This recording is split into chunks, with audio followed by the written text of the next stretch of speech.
Friend, the study point में आप सभी का एक बार फिर से स्वागत है। आज अपन प्लेटो के शिक्षा सिद्धांत की प्रमुख विशेषताएं पढ़ने वाले हैं, क्योंकि इस पॉइंट का जो निचोड़ है वो विशेषता में छिपा हुआ है, तो उसकी चर्चा करेंगे। इस पर मैंने ऑलरेडी 2 वीडियो बना दी है, उसका लिंक मैं डिस्क्रिप्शन बॉक्स में डाल दूंगा, आप वहां पर भी उसको जाकर देख सकते हो। मैं इस टॉपिक की जो पीडीएफ है, नोट्स पीडीएफ, मैं उसको भी डिस्क्रिप्शन बॉक्स में डाल दूंगा, आप वहां पर जाकर देख सकते हो, अपनी पढ़ाई जारी रख सकते हो, क्योंकि लॉकडाउन चल रहा है और लॉकडाउन में पढ़ाई नहीं हो पा रही है। और ये जो पॉइंट है वो बीए पार्ट फाइनल ईयर के लिए विशेष उपयोगी है। तो विशेषता की सर्वप्रथम बात कर लेते हैं। पहली विशेषता,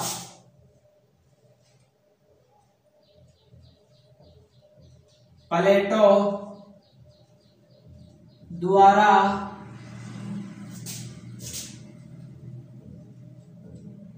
नियंत्रित एवं अनिवार्य शिक्षा। प्लेटो एक आदर्श राज्य का निर्माण करने के लिए शिक्षा को, जो राज्य में जो जितने भी बच्चे हैं उनके लिए शिक्षा को अनिवार्य मानता है, और इसके लिए वो विशेषता बताता है कि शिक्षा राज्य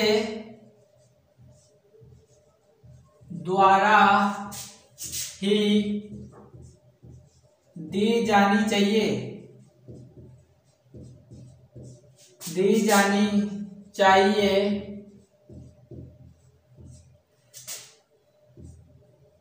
अन्य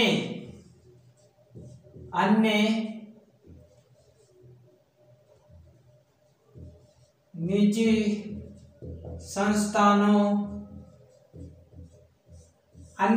संस्थानों द्वारा ये शिक्षा नहीं दी जा सकती, क्योंकि यदि जो प्राइवेट जो संस्थान है, यदि उनके द्वारा शिक्षा दी जाएगी तो उसके पीछे स्वार्थ छिपा होगा, यानी स्वार्थ में वृद्धि हो जाएगी। क्योंकि जो प्राइवेट संस्थान होते हैं वो फीस भी ज्यादा लेते हैं और बच्चों को रट्टा मार के पढ़ाते हैं अपना रिजल्ट सही रखने के लिए। इसलिए निजी संस्थानों की जो शिक्षा है उसका इन्होंने विरोध किया और सीधा सीधा कह दिया कि राज्य द्वारा शिक्षा दी जानी चाहिए। दूसरी विशेषता इसी में कि वो ये कहता है कि परिवार द्वारा शिक्षा नहीं दी जानी चाहिए। परिवार द्वारा जो शिक्षा दी जाती है उसका भी प्लेटो विरोध करता है कि परिवार द्वारा शिक्षा नहीं दी जानी चाहिए, सिर्फ राज्य द्वारा दी जानी चाहिए। एथेंस में मैं आपको बता दूं, पढ़ा भी चुका हूं, एथेंस में परिवार द्वारा शिक्षा दी जाती थी, उसका विरोध किया और राज्य द्वारा शिक्षा दी जानी चाहिए। यहाँ पर वह एक बात और बताता है कि शिक्षा, या लिख देता हूं मैं, शिक्षा सभी के लिए अनिवार्य होनी चाहिए, क्योंकि चाहे वह किसी भी कैटेगरी का बालक हो, गरीब हो या किसी भी कास्ट का बालक हो, उसको अनिवार्य शिक्षा है। यदि उसके पास में कुछ नहीं है पढ़ाने के लिए तो राज्य उसकी सहायता करेगा। यह उसकी प्रमुख विशेषता थी। तो प्लेटो द्वारा नियंत्रित एवं अनिवार्य शिक्षा, इस पर हमने देख लिया। अपन जो दूसरा जो पॉइंट है वो देखते हैं, व्यक्ति दूसरी विशेषता व्यक्ति का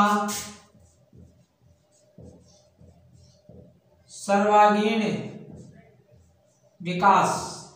प्लेटो की जो शिक्षा थी उसमें व्यक्ति का सर्वांगीण विकास हो जाता था, यानी सभी प्रकार से विकास। लेकिन ये सभी प्रकार से विकास किस क्षेत्र में? तो शारीरिक क्षेत्र में, शारीरिक,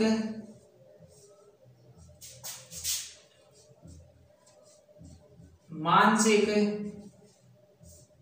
एवं बौद्धिक,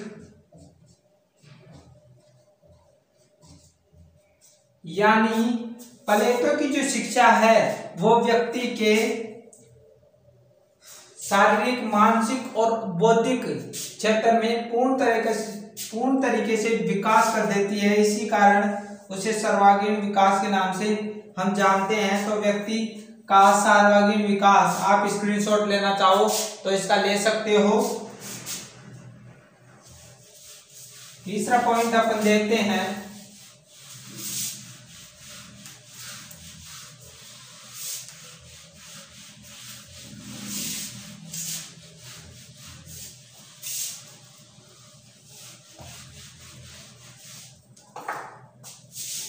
तीसरा पॉइंट,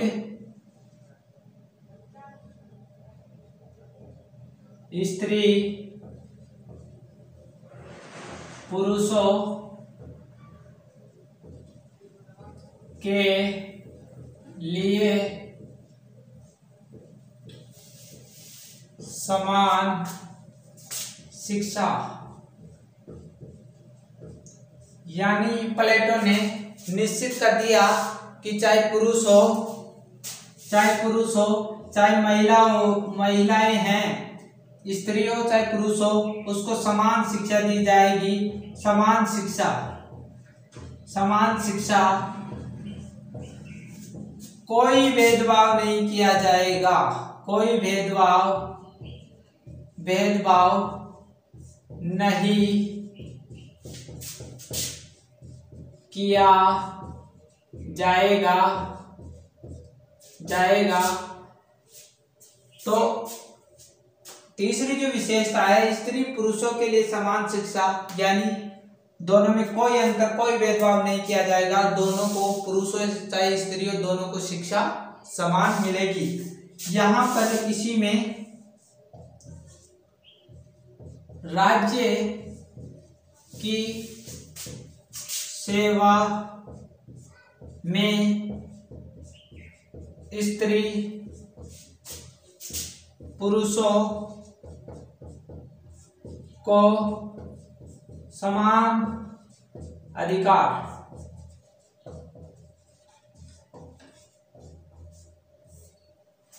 इसी में दूसरा, राज्य के पदों पर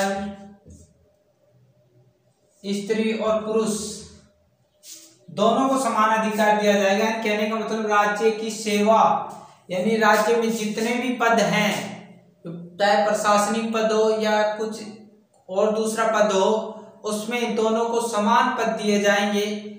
यानी जहां 100 कैंडिडेट पुरुष हैं तो स्त्रियों को भी 100 कैंडिडेट दिया जाएगा, उनके साथ भेदभाव नहीं किया जाएगा। जैसा कि भारत में 1947 के पहले महिलाओं के साथ भेदभाव किया जाता था, उसको प्रशासन में छूट नहीं थी।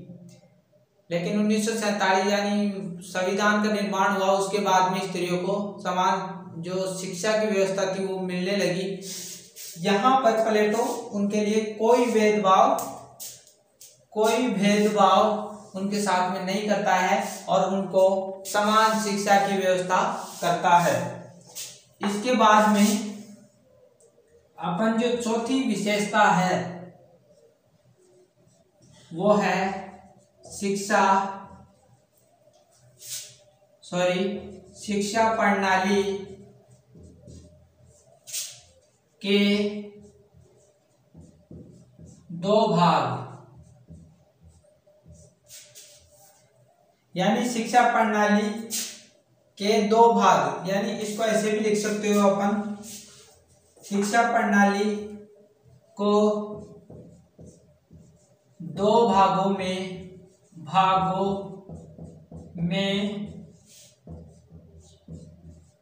बांटना। यानी प्लेटो ने, मैंने पिछली वीडियो में भी डिस्कस किया था कि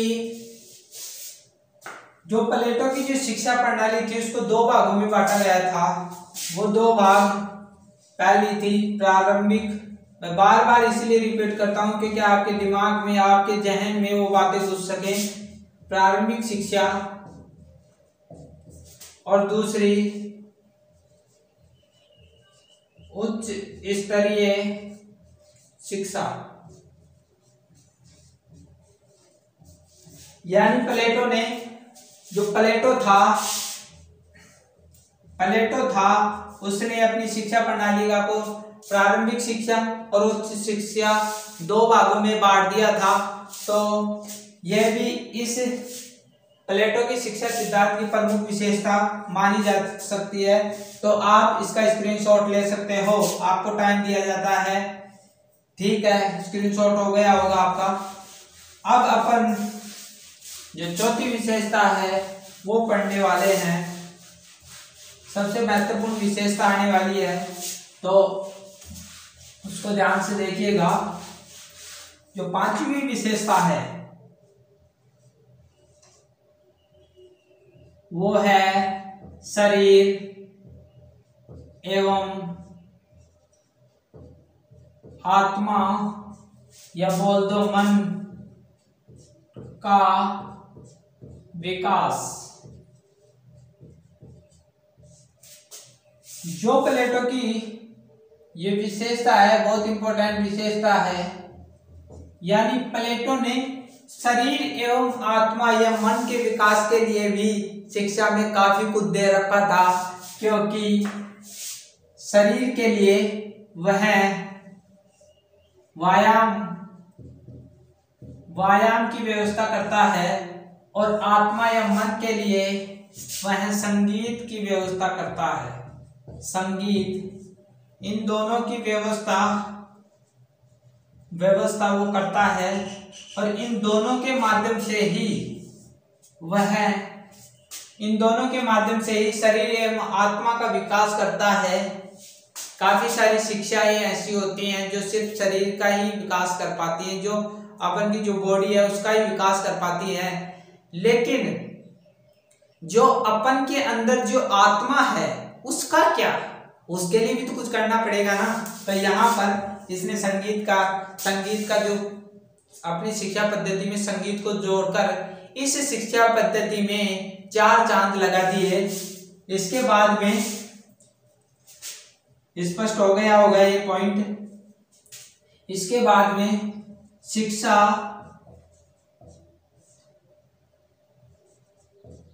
दीर्घकालीन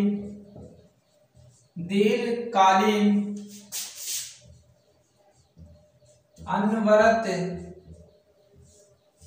प्रक्रिया। इसका दीर्घकालीन अनवरत प्रक्रिया का मतलब ये है कि लंबे समय तक चलने वाली प्रक्रिया। और इससे सीधा ये है आज से प्लेटो का, कि प्लेटो ये बोल रहा है कि शिक्षा है ना, जो थोड़े समय के लिए नहीं दी जा सकती, उसका तो कोई अंत ही नहीं। शिक्षा का तो जब तक आपकी मृत्यु नहीं होती तब तक आप शिक्षा ग्रहण कर सकते हो, यानी दीर्घकालीन तक शिक्षा अल्पकालीन नहीं है। अल्पकालीन का मतलब थोड़े समय के लिए, यानी 5 साल 10 साल 5 साल कर लिया, 2 साल कर लिया, थोड़े समय के लिए शिक्षा नहीं है। शिक्षा अनवरत चलने वाली प्रक्रिया है। इसीलिए प्लेटो ने 6 वर्ष से 50 वर्ष तक अपनी शिक्षा का प्रावधान किया था, जो एक कम शिक्षा नहीं है। यानी प्रारंभिक शिक्षा को 6 से 20 तक, और जो उच्च स्तरीय शिक्षा है उसको 30 से 35 तक किया था। फिर इसको बढ़ाकर 35 से 50 कर दिया था। तो 6 से 50 वर्ष तक उन्होंने शिक्षा में प्रावधान किया था।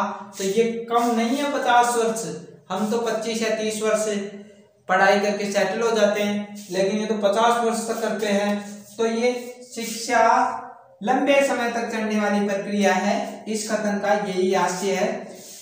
तो स्क्रीनशॉट लेना चाहो तो ले सकते हो आप इसका। इसके बाद में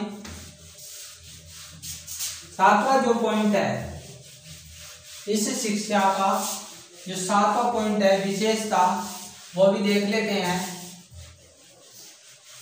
7वीं विशेषता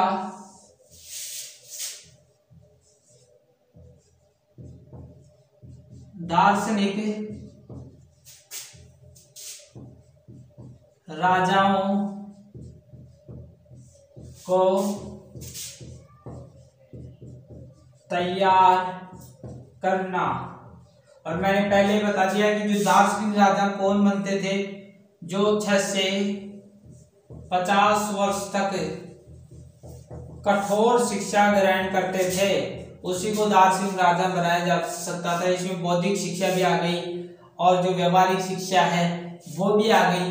तो इस शिक्षा पद्धति का सबसे बड़ा उद्देश्य यही था कि दार्शनिक राजा का निर्माण किया जाए, ताकि वो आदर्श राज्य को पूरी तरीके से चला सके। और आदर्श राज्य का निर्माण करना ही प्लेटो का प्रमुख उद्देश्य रहा है, जिसके लिए वो 2 चीजें चुनता है, शिक्षा और साम्यवाद। ये मैंने पहले ही चर्चा कर चुका हूं। 8वां जो लास्ट विशेषता है,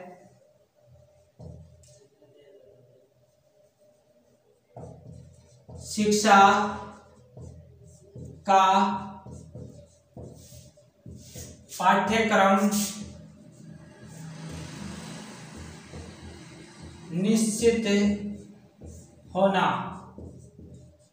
यानी प्लेटो का जो पाठ्यक्रम था उसने पहले ही निश्चित कर दिया था कि आपको प्रारंभिक शिक्षा में 6 वर्ष से 20 वर्ष के बीच में शौर्य सैनिकों का निर्माण, व्यायाम व संगीत का निर्माण और सत्य साहित्य की शिक्षा दी जाएगी। ये प्रारंभिक शिक्षा में उन्होंने प्रावधान किया था। फिर इसके बाद में 20 से 30 वर्ष के भीतर आपको गणित, ज्योतिषी और तार्किक व्याख्या है उसकी शिक्षा दी जाएगी, ताकि आपके जो माइंड का है जो विकास हो सके, अच्छे अच्छे विचार सोच सके। फिर द्वंद्ववाद की शिक्षा इसी में देता है। 30 से 35 इसमें वह द्वंद्ववाद की शिक्षा का प्रावधान करता है। और फिर 35 से 50 के बीच में व्यवहारिक शिक्षा, यानी जो इससे मैं ये बताना चाह रहा हूं कि इसमें निश्चित पाठ्यक्रम दिया गया है और प्लेटो की ये एक प्रमुख विशेषता मानी जाती है। तो फ्रेंड्स, आज हमने ये टॉपिक पूरी तरीके से क्लियर कर लिया है। आप तीनों वीडियो को प्लीज देखें। आपको वीडियो अच्छा लगा हो तो लाइक, सब्सक्राइब और कमेंट करना ना भूलें। मैं अलग अलग क्षेत्र में वीडियो बनाता रहता हूं, आप उनको देखते रहिए। तो मिलते हैं अगली वीडियो में, तब तक के लिए थैंक यू।